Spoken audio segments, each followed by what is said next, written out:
Саламатсыздар ма? Каналыма қош келдіңіздер. Сендермен бірге Озан Қобдабай. Бүгін біз жаңа жыл келе жатқанына байланысты шыршаның ойыншықтары айдарын бастаймыз. Біз бүгін мынандай ергежейлі тоқып үйренеміз, яғни гномик. Тоқылуы өте оңай. Ол үшін 3 түрлі жіп керек. Және бізге ілмек, қайшы, жіп, ине немесе желім керек. Бастайық. Алдымен осы мен канал ұнаған болса, тіркеліп, лайк басып, комментарий жасап кетулеріңізді сұраймын.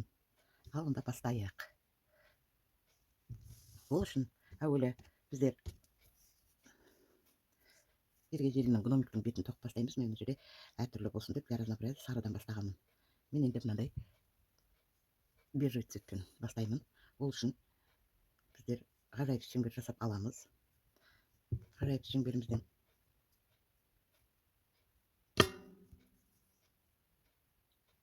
ғажайып шеңбер аламыз да, ғажайып шеңберімізден біздер бас алып бекітеміз.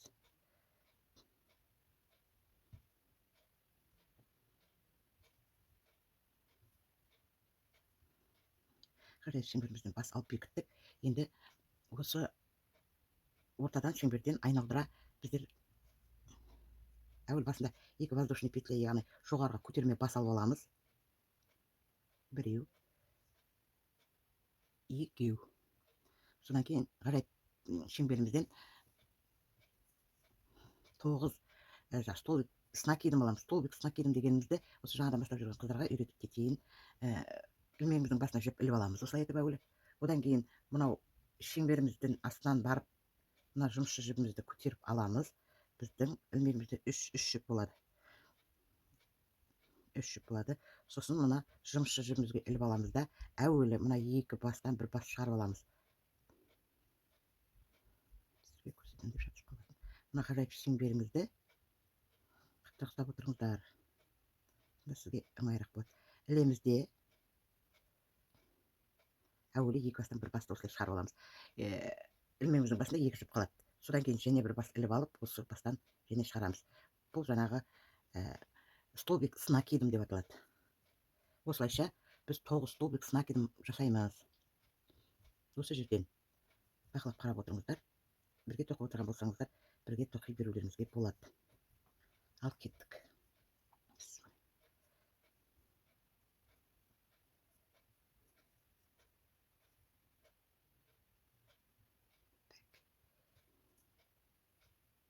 Екеу,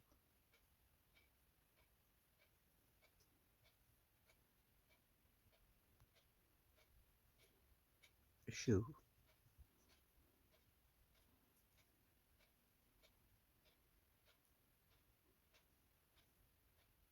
төртеу,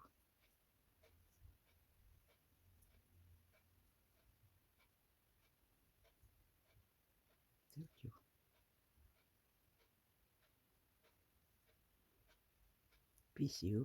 Осылайша 9 шеңбердің ортасына 9 рет аласыздар.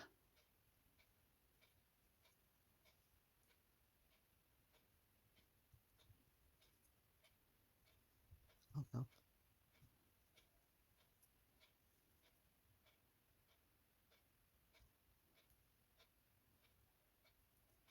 Жетеу.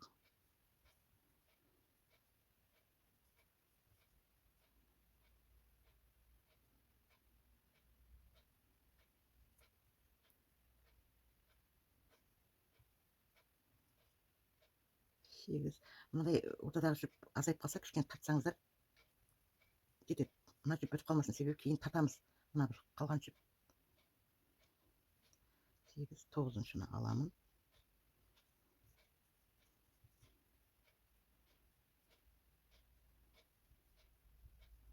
Мына 9-шыны алдым.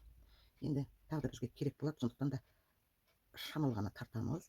Енді осы тап осы жерге енді біздер ақ жібімізді жалғастырамыз. Әуелі ақ жібімізді іліп алайық осы жерден. Содан кейін біз мына қоңырды кейін жалғастырармыз. Алып тастайық бұны.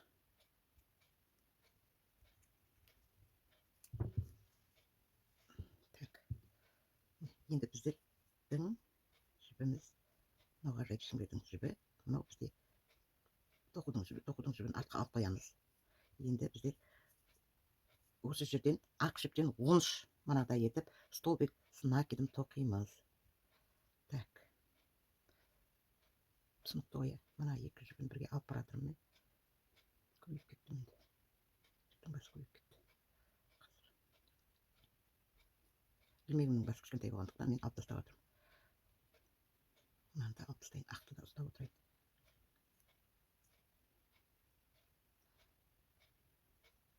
Қолдарың ыңғайларына қарай қатырақ ұстап отырыңыздар.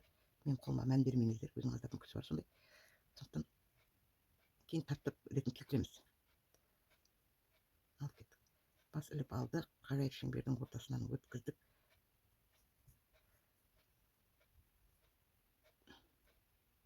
Осылайша екі жіптен бір жіп және ilmектен және бір жіп ілеміз.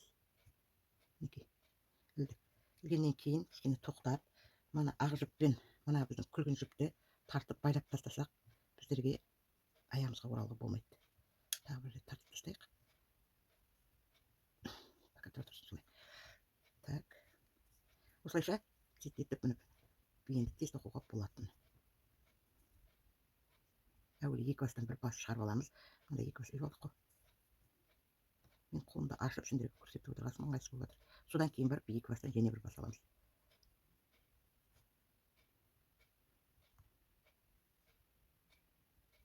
Осылайша 13 бас, мына бір жерге дейін 13 бас ала береміз.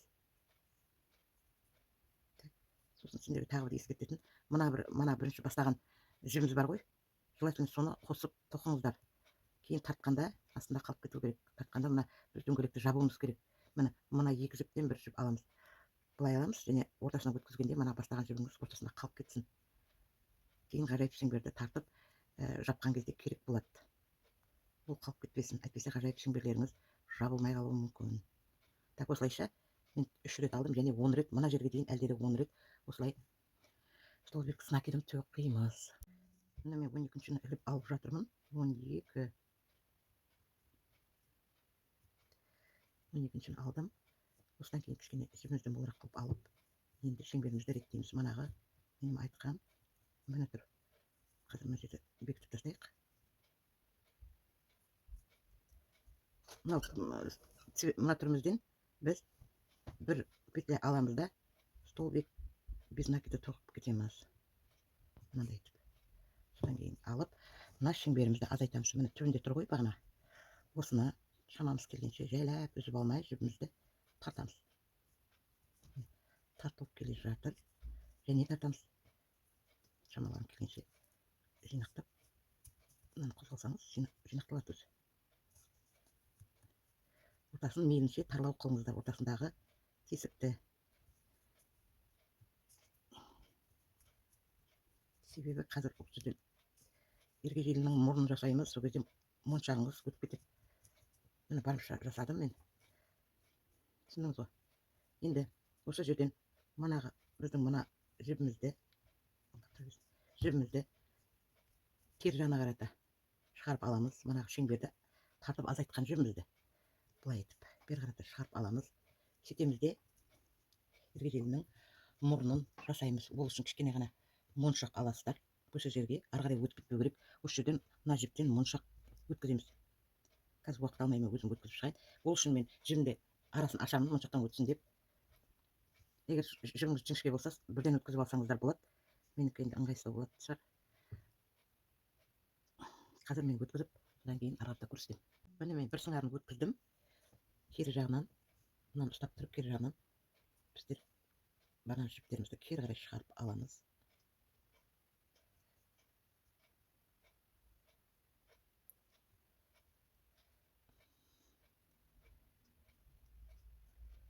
Кері қарай шығарып алайық. Екіншісінде кері қарай шығарып алайық. Кері қарай шығарып алдым жібімді. Сонда мына жерде тесіктен біздің ергежейлінің мұрны шығып кетпесін.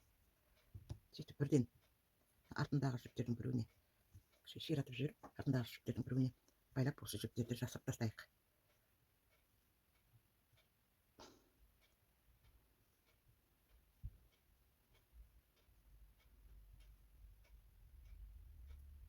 міне мен байладым.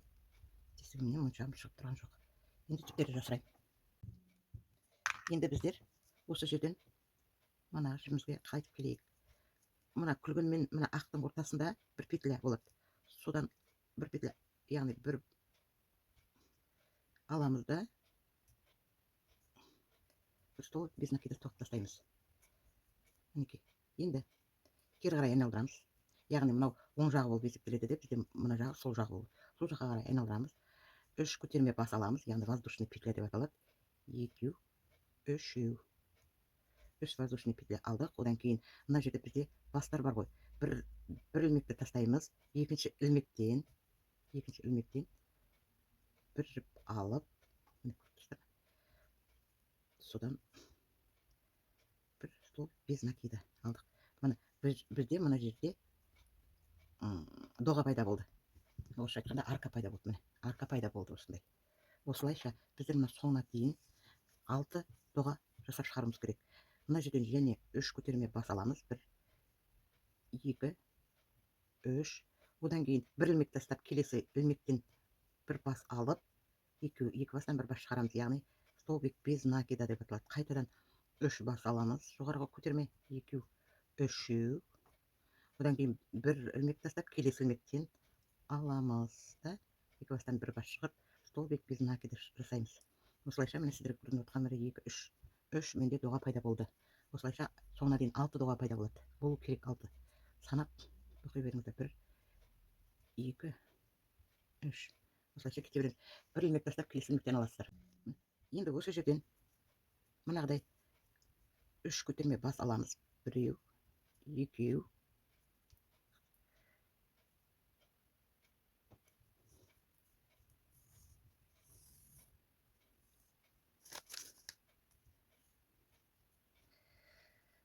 Енді 1. Осы арканың басынан, мінекей, көріп тұрғандай, біздер әрбір басынан алдық. Осыдан кейін іліп аламыз да, арка, яғни біздің доғамыздың ортасынан бірінші жағы столбик без накида тоғып аламыз. Яғни өткіземіз, бір бас аламыз, екі бастан бір бас шығарамыз. Бірінші столбик без накида, екінші полустолбик с накидом деген аламыз. Ол үшін қазірден бастап осы тоқуды үйрене беріңіздер. Ол бір басты іліп аламыз, ойықшамыздан бір жіп аламыз. Енді с накидом бөлекше мынау полустолбик деп аталады. Яғни 3 жіптен бір жіпті сразу шығарып аламыз. Келесі столбик с накидом тоқимыз. Столбик с накидом деген тап сол, бірақ әуелі 2 жіптен бір жіп шығарып аламыз. Былай етіп. Содан кейін қалған 2 жіптен және бір жіп шығарамыз. Одан кейін полустолбик с накидом тоқимыз. Яғни бір жіп алып алдық, шеңбердің ортасынан алдық. Енді бұдан 3 бастан бір бас. Полустолбик деп аталады орысша. Біздерде 3 бастан бір бас аламыз. Енді соңында столбик без накида, яғни 2 бастан бір бас аламыз. Енді алдағы уақытта манағы столбик с накидом, полустолбик деп түсіндіретін боламын. Енді осыдан кейін бекіту үшін осы 2 доғаның ортасында бір ілмек болу керек. Міне ортасында тұрған. Содан бір жіп аламыз да, осы жерден екеуінен бір жіп алып кетеміз. Түсіндіңіздер ме? Енді келесісін столбик без накида арканың ортасынан аламыз, бастаймыз. Қайтадан манағы бірінші доғамызға тоқыған столбик әуелі без накида, одан кейін полустолбик без с накидом, яғни 3 бастан бір бас шығару. Екіншісі, қазір мен бір нәрсе іліп қалды. Екіншісі, үшіншісі столбик с накидом, яғни әуелі 2 бастан бір бас шығарып аламыз ілмектен. Содан кейін және сосын полустолбик с накидом, яғни 3 бастан бір бас шығарып аламыз. Міне былай, егер сразу 3 бастан бір бас шығарып алмасаңдар, әуелі екеуінен, сосын және біреуінен шығарып алсаңдар, міне полустолбигіңіз шығады сонда сіздің. Одан кейін столбик без накида, яғни 2 бастан бір бас. 2 ілмектен бір ілмек шығарасыздар. Енді өздеріңіздің менталитетіңіз сөйлеу. Осылайша мына қалған, мен 2-ін тоқып көрсеттім, енді қалған 4-ін солай жалғастырып мына жерге дейін жеткізіңіздер. Міне менде мынандай нәрсе пайда болып жатыр. Ары қарай тоқи берейік. Міне мен соңына дейін тоқып шықтым. Соңына келгенде мына біздің мына түсті мен ақтың ортасынан бір ілмек алып, осы жерден бекітеміз. Енді кері қарай айналдырамыз, яғни теріс жағына кереміз де тағы 3 бас көтерме бас аламыз. 1, 2, 3, яғни мана біздің доғамызды қайталайық деп жатырмыз. 3. Содан кейін мына бүктеп қарасаңыздар, мына арканың ортасында бір жіп аламыз. Арканың ортасында, яғни доғамыздың ортасынан бір жіп аламыз. Оны былай бүктеп отырсаңыздар ыңғайлы болады. Бір жіп аласыздар. Сол жерден столбик без накида тоқып алып, және 3 бас жіп аласыздар. 1, 2, 3. Келесі доғаның ортасына барамыз. Бір бас жіп аламыз. Осы екеуін бекітеміз. Және 3 бас жіп аламыз. Жоғары көтерме бас аламыз. 1, 2, 3. Міне мен сіздерге көрсетіп жатқан. Мына жерде тағы арка шығып жатыр. Міне 1, 2. Осылайша соңына дейін 5 доға шығу керек. Манағылар әрбір доғаның ортасынан бір жіп алып, екеуін бекітіп, жоғары үстеме 3 бас алып, қайтадан келесіге өте бересіздер. Осылайша екі ортада 5 доға пайда болады. Біз әлі ергежейлінің сақалын тоқып жатырмыз. Ортасынан алдым. 3 бас жіп көтерме бас аламын. 1, 2, 3. Осылайша кете бересіздер. Ал бірге тоқиық. Жалғасып. Міне мен 5 арка тоқып болдым. Енді мына соңғы жібіңізді мына екі түрлі жіптің ортасынан және бір бас алып, осы жерге бекітеміз.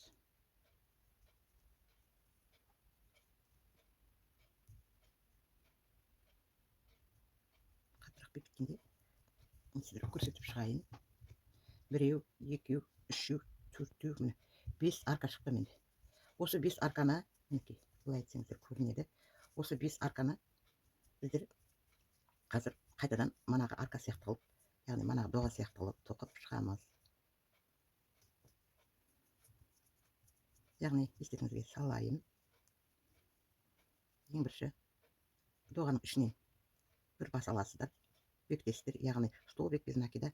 Одан кейін жіп іліп алып, полустолбик тоқисыздар, яғни 3 жіптен бір жіп. Бана басында тоқтық, солай жалғасады тағы да столбик.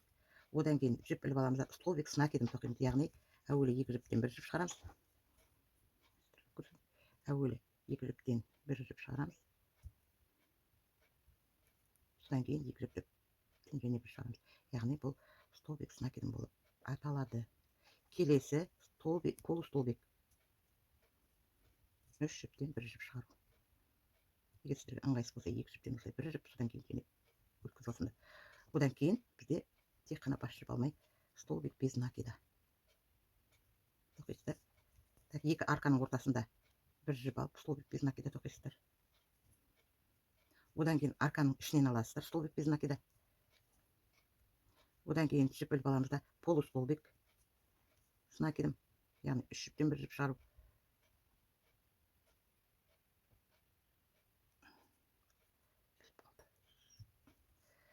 Одан кейін столбик с накидом, яғни 2 жіптен бір жіп, сосын 2 жіптен бір жіп.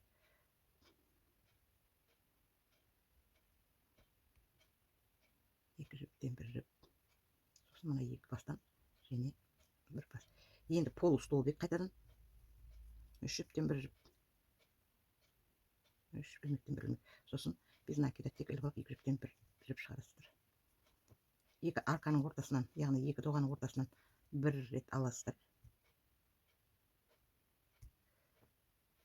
Бір ілмек алып бекітесіздер.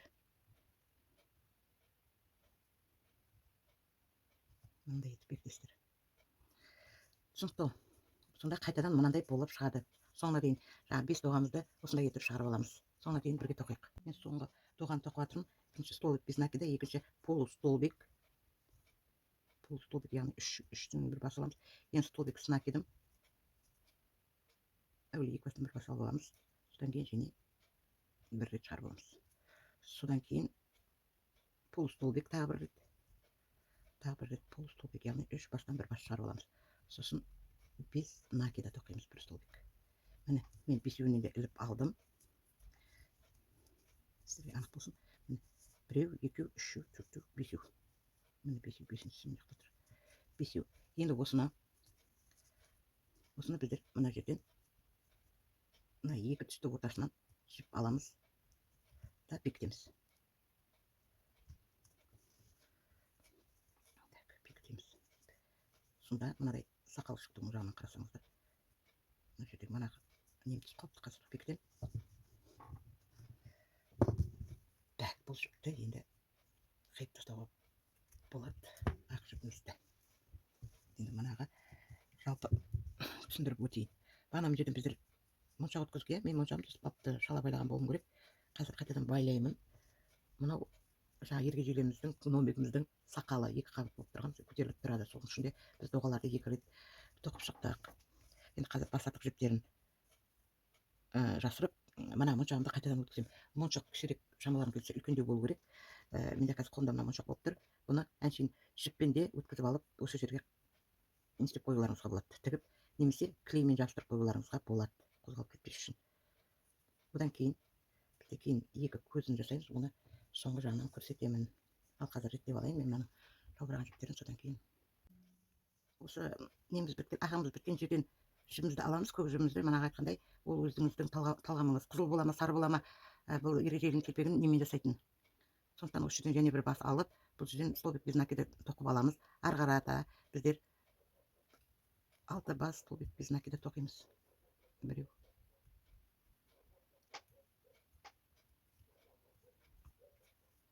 Екеу.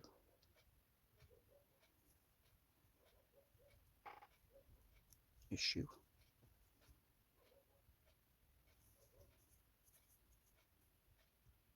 Төртеу.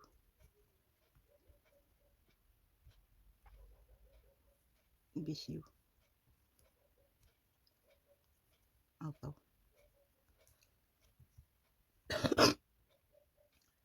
Және ертерек жабыстырып қойыппын, мен жерден бір жіп алынбай жатыр. Жетеу. 8.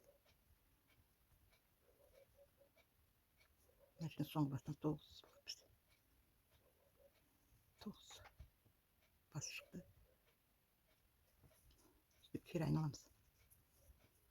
Кері айналамыз. Әрбір бастан бір бастан аламыз. Так. Біреу. Екеу. Үшеу. Төртеу. Так, бесінші бастан бір ойықтан екі рет аламыз.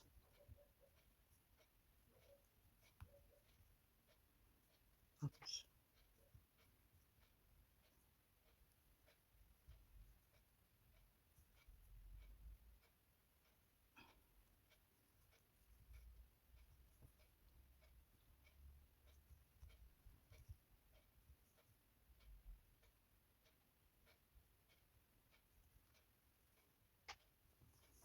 Енді осы жерден қарап бір жіп ілмегімізде тұр, иә.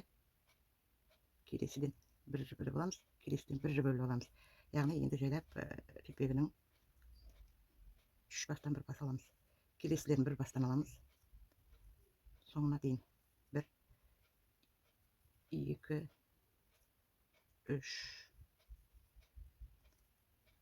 4. Енді сіздердің неше есебіңіз болып жатқан білмеймін.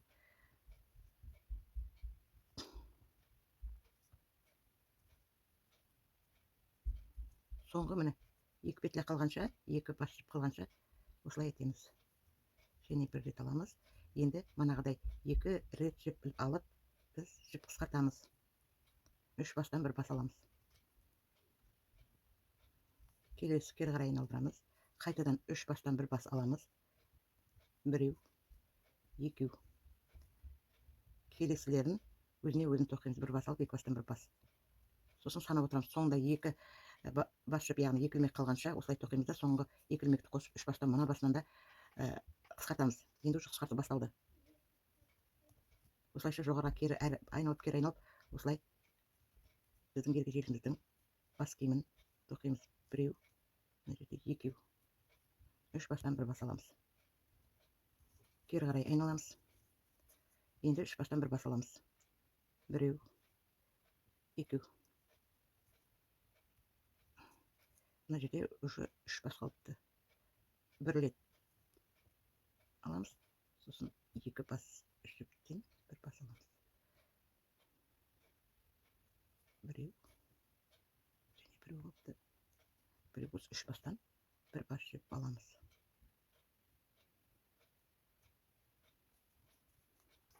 Кері қарай айналдырамыз. Бізде бары осы 3 бас қалды. Осы 3 бастан 1 бас шығарамыз. Біреу, 2, 3 бастан 1 бас шығардық. Алдыға айналамыз. Бізде ергежейлінің тепегі бітті. Енді осы жерден жоғарға үстеме бас аламыз. Енді осылай істесеңіз деп болады. Қазір көрсетемін. Так, оншақты. Себебі шыршаға ілетін ойыншық болғандықтан ілетіндей шамадай аласыздар. Содан кейін қайтып келесіздер осы жерге. Осы жерге қайтып келіп 1 бас алып, 1 бастан 2 бас алып бекітесіздер. 1 бастан 2 бас алып бекітесіздер. Сонда мынаны ұстап тұрғанда мынандай ғана ілмешек пайда болды. Ұзынырақ қылуыңызға болады. Мына мен манақсында әншейін тек жіптің көзін қалдырдым. Шыршаға ілуге ыңғайлы болсын деп. Енді мен қазір аздап алып қалыппын. 20 бас соншама алуларыңызға болады. Жіпті қиямын және осы жіпті жасырамын. Мен жіпті жасырудың өзімнің ретінде айтып кетейін. Жіпті жасыру үшін кез келген жерден іліп аламын. Әсіресе мынандай жағынан алып, жіпті 2-ге бөлем. Жіптің дейтін әрбір жіптің өзі 2 тінімі, 3 тінімі болады ғой. Сондай басына 2-ге бөліп, кері қарай тарқатсаңыздар шығады. Ілініп ататын жіп ашылмай жатыр ғой. Өшін көрсетем солай. Содан кейін былай етіп, мынаны бойына жасап тастасаңыздар болады. Қазір мен оны істеймін. Енді мен сіздерге көрсетейін деп жатқаным, міне бізде ергежейлігі гномымыз дайын болды.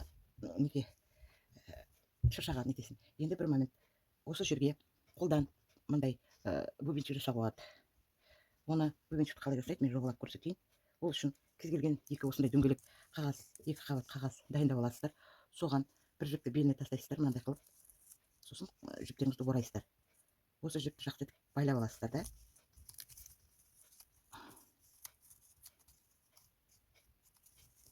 Байлап алдыңыз. Ол бір байлап ұстап тұрасыздар да. Сөйтіп мынандай жерінен ортасынан ұстап тұрып, осы жерінен былай етіп қайтып шығасыздар. Жібіңізді тартып, сонда мынандай шығады сіздерде. Мен қазір тек қана біреуін жасап қойдым. Сосын оны мен мына жеріне қадамы болады. Мен қазір үлкендеу екен, негізі мынаған расчеттап істеген едім. Қазір мен сіздерге көрсетіп жіберейін. Осылай мына жеріне, немесе үйдегі басқа бір жылтыр нәрсе қадай қоюыңызға болады. Тертпегінің төңкелегі. Міне осымен шыршаға ойыншық айдарының бүгін ергежейлі, яғни гномик тоқып болдық. Егер сізге осы тоқыма ұнаған болса, алдағы уақытта шыршаға ойыншықтың тағы да айдары жүретін болады. Неше түрлі ойыншықтар жасап жүретін боламыз. Сіздерден сұрайтыным, тіркеліп комментарий жасап каналыма келіп тұрыңыздар. Қазір сау саламатта болыңыздар. Келесі кездескенше сау саламатта болыңыздар.